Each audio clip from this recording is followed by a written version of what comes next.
Thank you. Here. And this is only for the camera, so. Okay, that's fine. No problem. We worked on a commercial recently, and we happened to meet, and we just wrapped yesterday. We did. So I'm kind of exhausted right now. Me too, especially after the rap party last Right. night at the karaoke bar. Yeah, I guess every foreigner ends up That's in a right. karaoke bar at some point, getting too drunk. And I have to say that this is my second time working in Tokyo, and both times it's been an absolute great pleasure.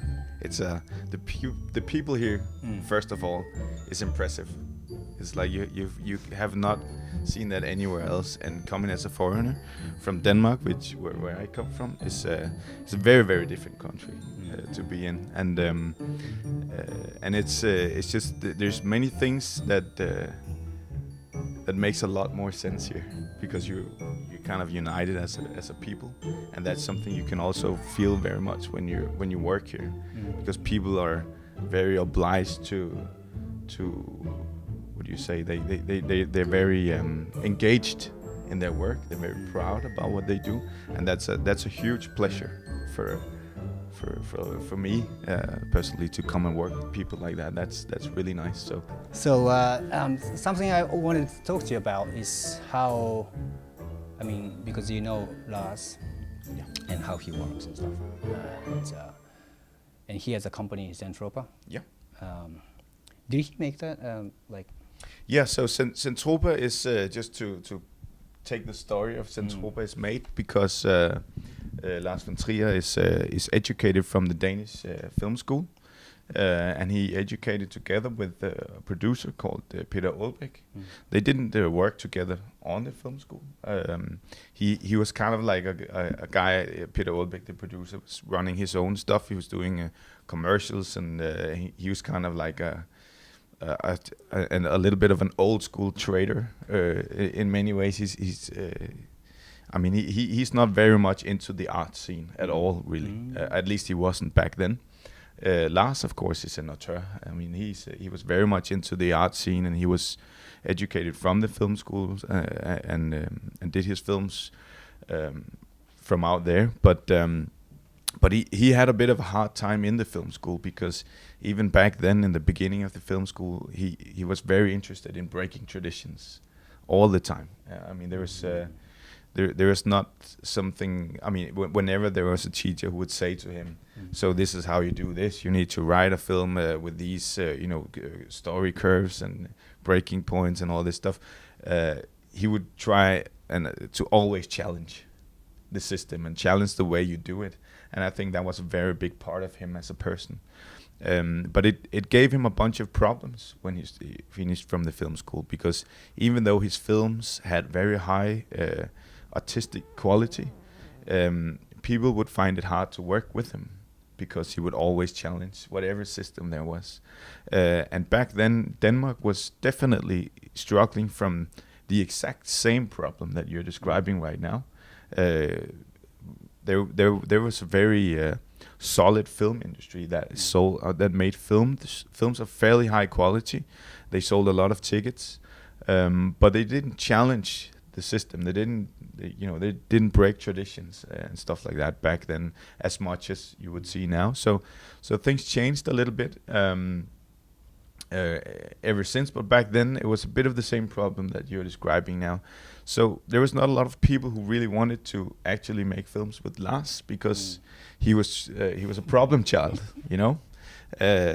and Peter Aalbæk is the last producer that he owns Zentropa with, is kind of a different kind of problem child. He's more in the more commercial part of being a problem child. He always tried to do alternative businesses, whereas Lars wanted to do alternative film, and they couldn't find someone to work with. And then at some point they met in a commercial shoot, and they didn't really like each other. They did? No, they didn't like each other. But they quickly found out that their only chance to actually move forward was to find someone with their very specific qualities. Lars needed someone that was would take the risk of working with a crazy guy like Lars, because in many ways he is.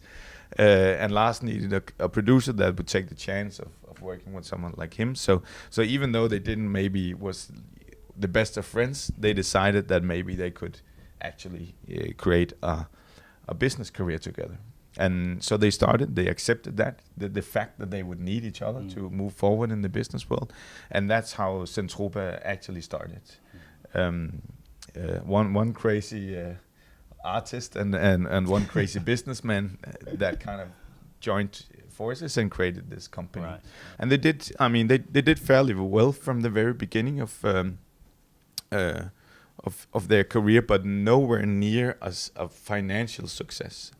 I mean, they had to really struggle. They did a lot of commercial films and I mean, advertising and stuff like that to be able to pay salary to one another and make the business run forward. And it was a huge struggle for them in the beginning to create the company and create the success that it is today. I mean, it's going up and down, but it has been a success. They've done a lot of interesting stuff, and at some point, I mean, they also went through the challenges of accepting that doing independent film is just not making a lot of money. I mean, that's just a fact until this very date, of course, and so they've had struggles throughout the build-up of their companies in Zentropa, but they stuck to the idea of always saying that we should never compromise on the artistic value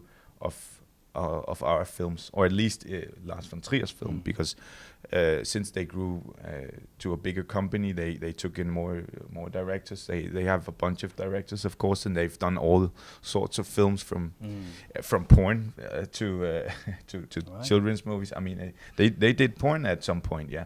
They did, yeah. But the whole idea is it's still the same. There's a concept behind it. They wouldn't do it if there wasn't a big concept about it.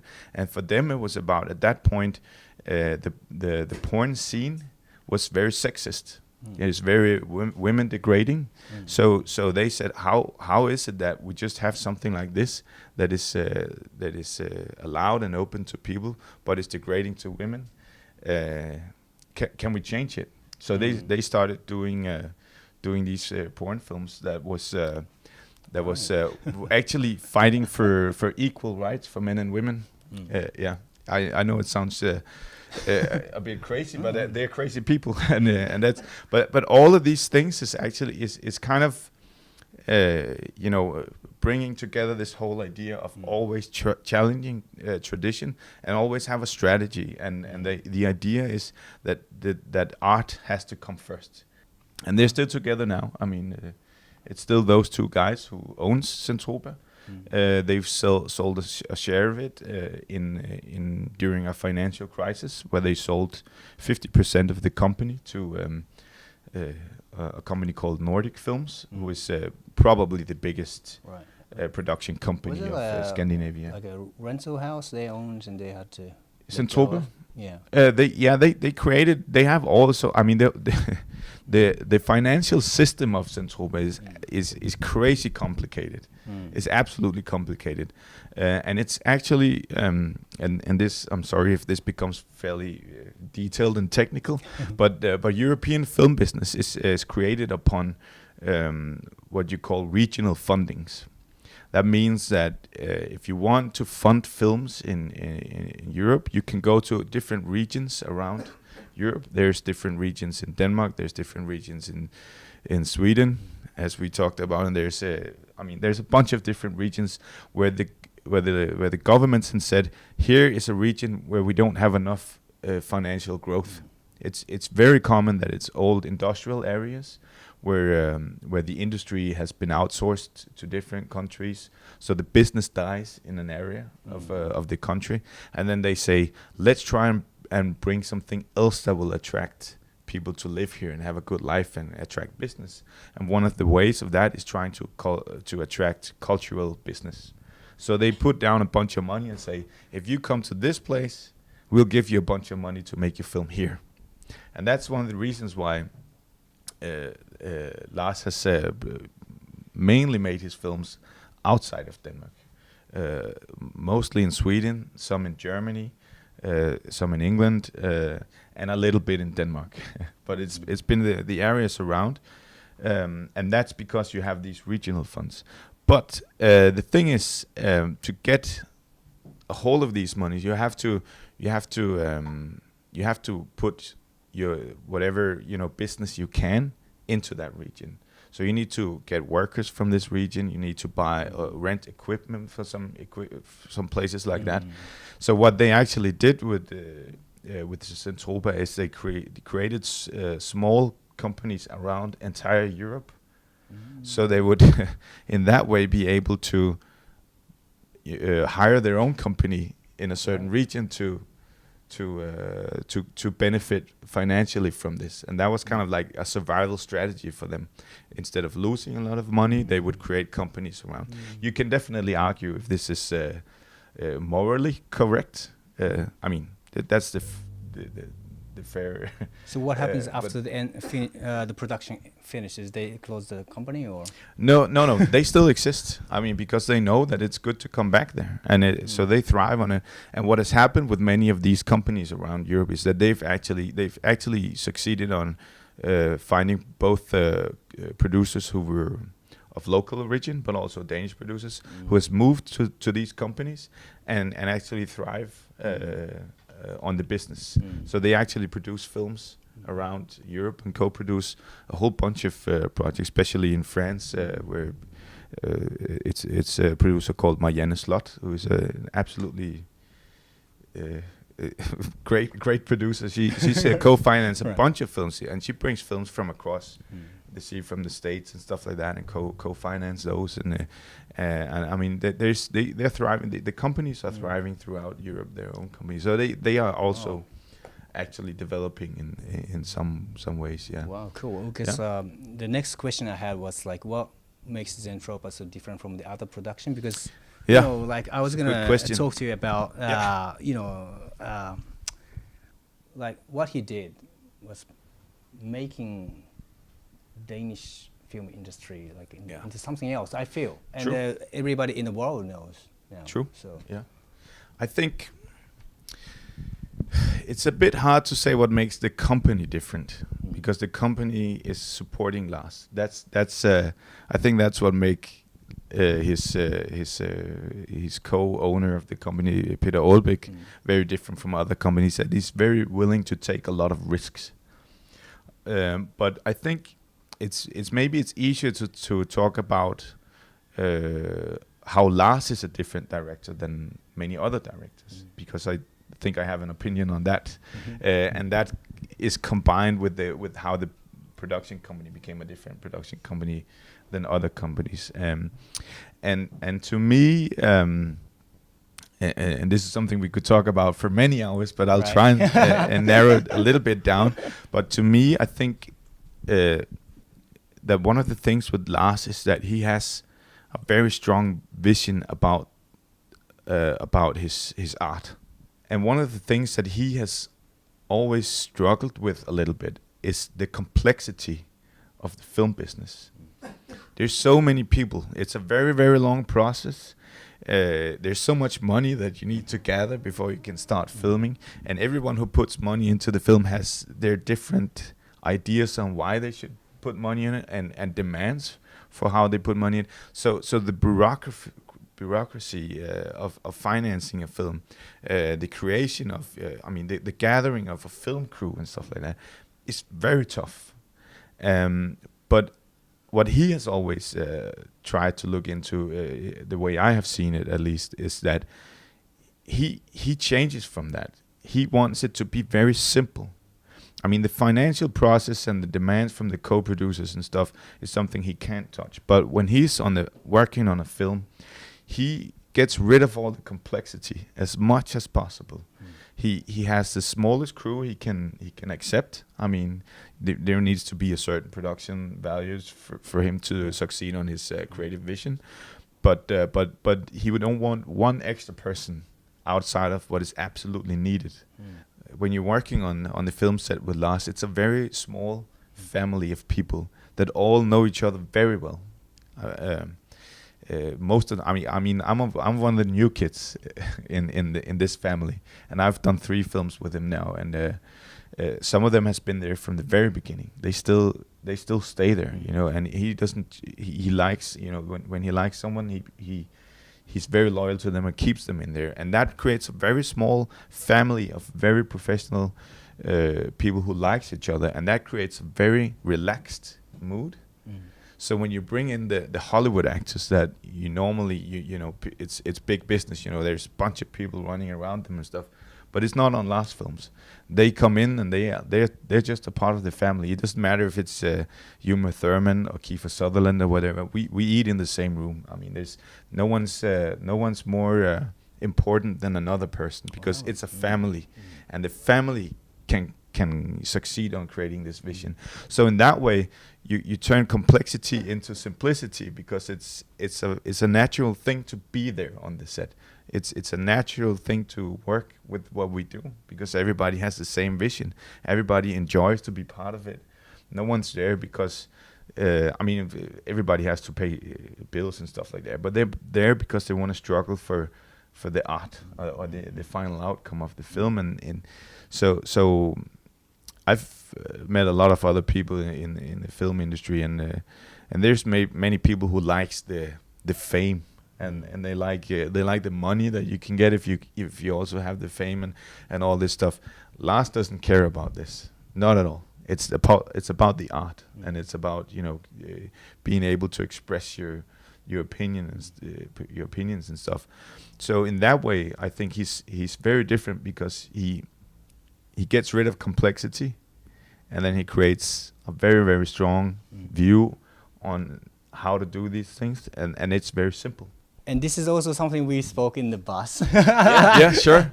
Let's bring it to the rest of the guys. Well, that was kind of interesting to know that you mentioned he is more of an art house film director in a way, right? Obviously, he's well known in domestic markets. Yeah, true. But you mentioned there are other mainstream directors who does the commercial films within Denmark. Yeah.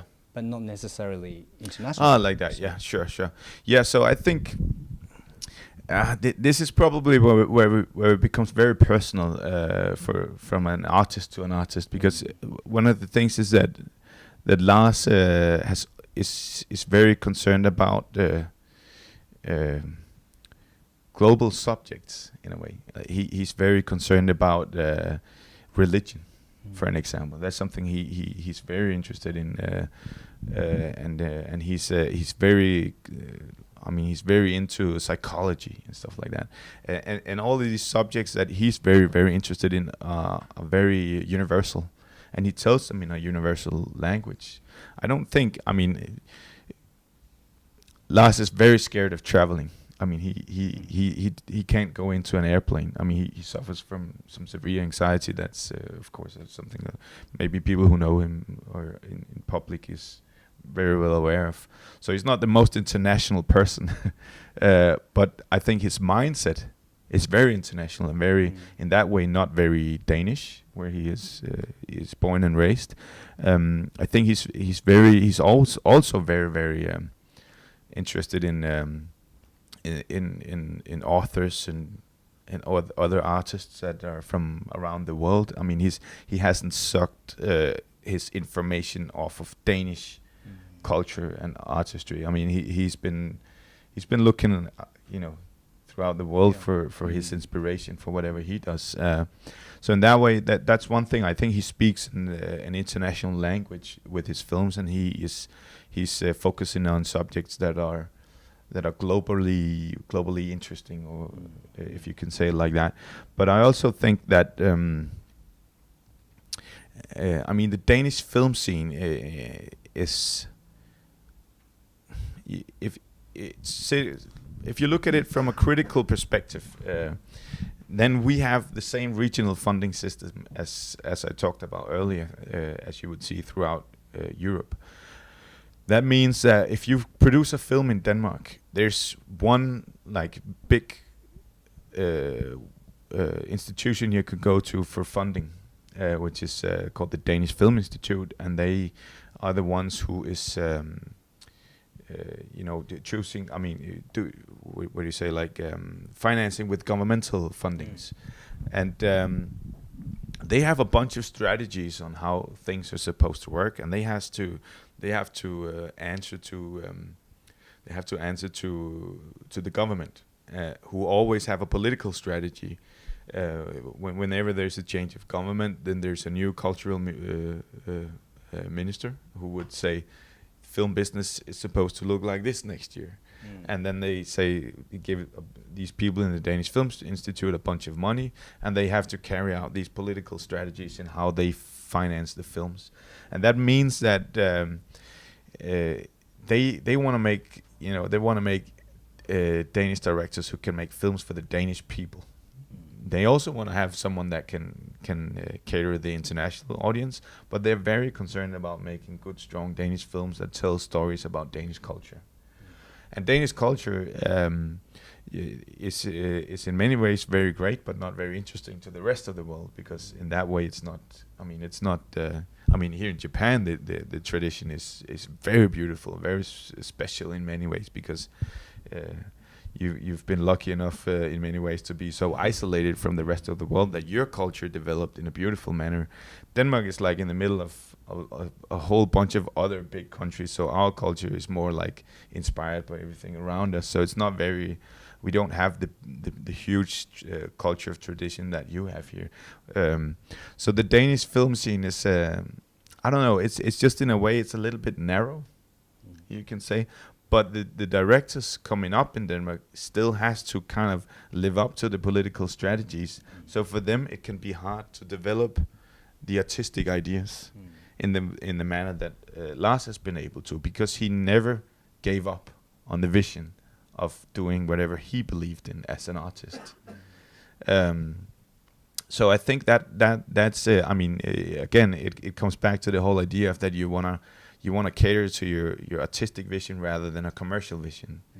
And I don't think he would have done films if he couldn't bring forward his own artistic vision.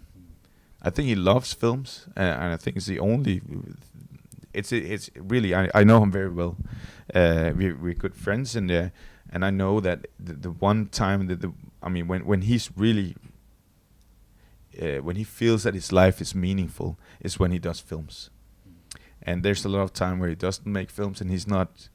Then he's kind of like in a waiting position till he get back on the filming. So filming to him is life. I think that's fair to say. But I don't think if someone came and said, forget about your artistic vision, we want an action film, or we want you to do a comedy or something, I think he would stop filming. Really, I think he would rather die than doing the films that is not what he likes. And I think that it's that strong opinion where you forget about trying to become rich or become famous, but you have a strong artistic vision. That's when you create a director that will go into history, but also will attract an international audience, because what he does is original, and it's the originality of his films that makes them so interesting to the artistic community, because you can look at him as an artist rather than someone looking for another paycheck. What about the choice of language? Depending on the film, he chooses to set the story in a certain country or certain area with a different language. I think many of his films don't have. He's that's a very interesting question actually, because many of his films are actually they look as if they're going as if they're happening in United States of America, and he's never been there.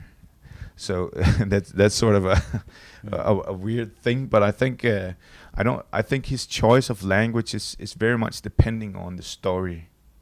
So when he gets an idea for a story, I think it's very dependent on what that story will provide for the viewer, and if he thinks that the viewer will benefit from it being Danish and Danish language, or the story is about something that's interesting for Danish people, he will do it in Danish. But if he does one of these more universal languaged stories, then then there's of course he wants to do it in an international language, which is mainly easiest in English, also because that's what he understands, right? Danish people speak English normally and they understand English, and then there's a bunch of very good actors that speak English, and that's also something you have to take into consideration when you want your film to become have a certain level of quality. It's if you do English films, you will have millions of good actors you can ask for to join your film. If you do it in Danish, you will have a couple of hundreds, right. And they've all been in the same Danish scene. So I think it's a matter of the subject of the stories and also the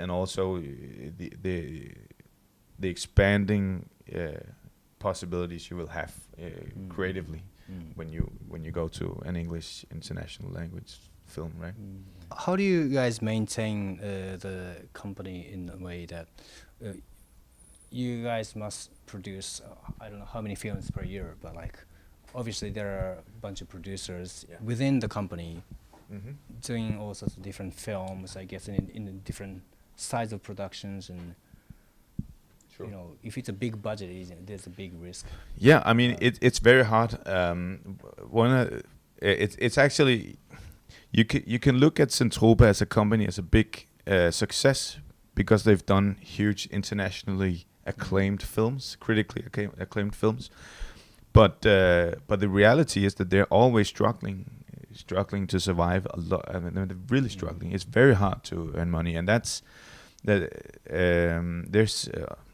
several reasons for that. But the distribution in Danish cinemas is charged by monopolized by a specific company, so you don't earn tickets from selling tickets to cinemas in Denmark. That goes to one company, and only very little come back to the film company. Very little. So you cannot. You can create a huge success, but you have to be like one of the best films in history to actually make a lot of money on selling tickets for cinemas in Denmark. So how you survive in the Danish film industry is that you get the money from these regional funds, and they're supposed to bring you some sort of creative freedom, which is not always the truth, but they're supposed to. And that will actually just pay salary for people. It won't. You can't. What you earn on selling the film is where you can get economical growth, or where you can benefit from it. But that's not very much, So that means that when you see the Danish film industry, you will see a bunch of people who earns a fair salary, but they're not rich people. The Danish filmmakers are not rich. They're not poor. They're doing good, absolutely. But it's not like if you go to Hollywood and you see a Hollywood producer, they would be filthy rich, and the actors and the directors and stuff. Not in Denmark. Not in Denmark. You can make a good living. Change, or do you think? No, I don't think so. I don't think so. There's. Yeah, actually, that's not right. It probably will change at some point because of the video on demand market, since Netflix and Hulu and Amazon and HBO and whatever came out. They've actually been picking up on a lot of the Danish filmmakers. But the thing is that when they want to work with the Danish film people, they usually, quite often at least, and that might change, but they quite often bring them to overseas, to the States, and then have them write and direct their films there. So in that way, it takes the Danish filmmakers out of the country and put them into a more beneficial market in that way. So that's why I'm a little bit reluctant to say that it will change right away, but I think it will become better in many ways. But it's okay. I think. What do you say? It's not. I would never. It's not supposed to sound like we're doing bad financially. We are okay, but we are all struggling. Even Lars is struggling. this spring we filmed the new film that he's doing that's called The House That Jack Built. And I mean, you would think that a guy like Lars would, snap his fingers and there would be millions dropping on top of his head. But it's not like that. I mean, it's absolutely narrowed down to a very minimum. I mean, too little actually, I would say, because it's a struggle. I mean, and you need a certain amount of luck to actually succeed with this. So it would be nice if it was easier. But also, I mean, then again, I mean, Danish film industry has created a bunch of very good directors, and who knows, it might be because that they need to fight. They can't relax and just lean back and like, I don't care, it's fine. I got my paycheck. It's all good. I'm rich. I can do whatever. I mean, they're all struggling from project to project.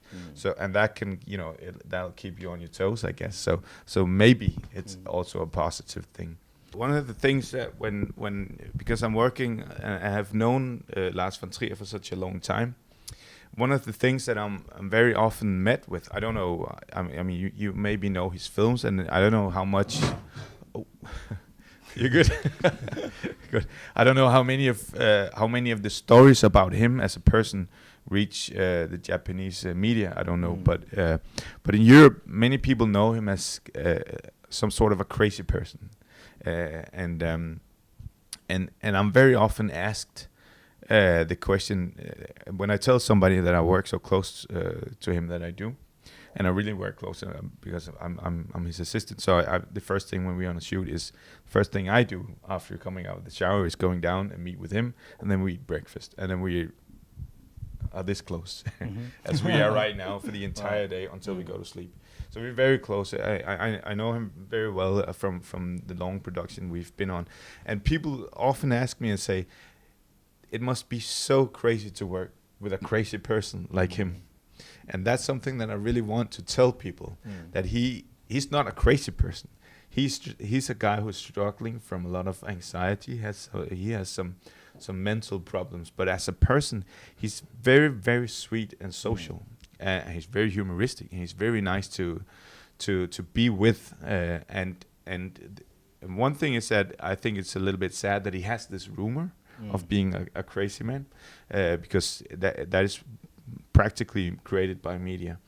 But another thing is that I think that one of the reasons why he's so good at working with actors and with film crews and stuff like that is that they genuinely like to be close to him.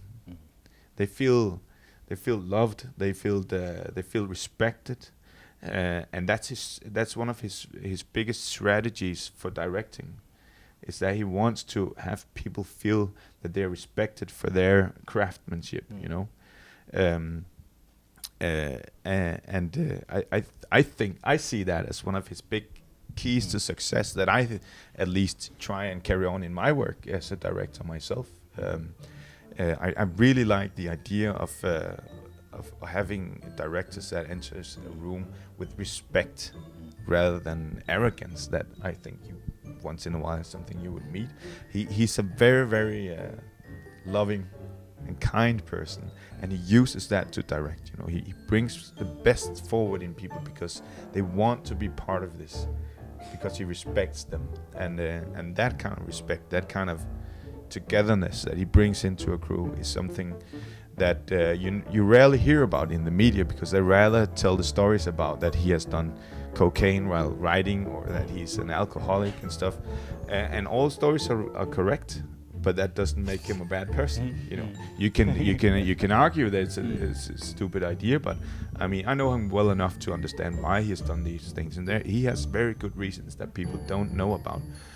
But it's something that I would like to pass on, at least for filmmakers. And I mean, that there's this idea of struggling for your artistic vision and always keep fighting for coming out with your art rather than making a lot of money. And then there's respect. Carry on having respect for one another, and try and accept everyone for their craft, because I think they will become a better co-worker if you respect everybody's craftsmanship and let them develop and let them bring forward their artistic vision in their departments or whatever. And that's something I've definitely learned from him that I value a lot and try to bring forward, and that I would also like to present to other people at least. Yeah.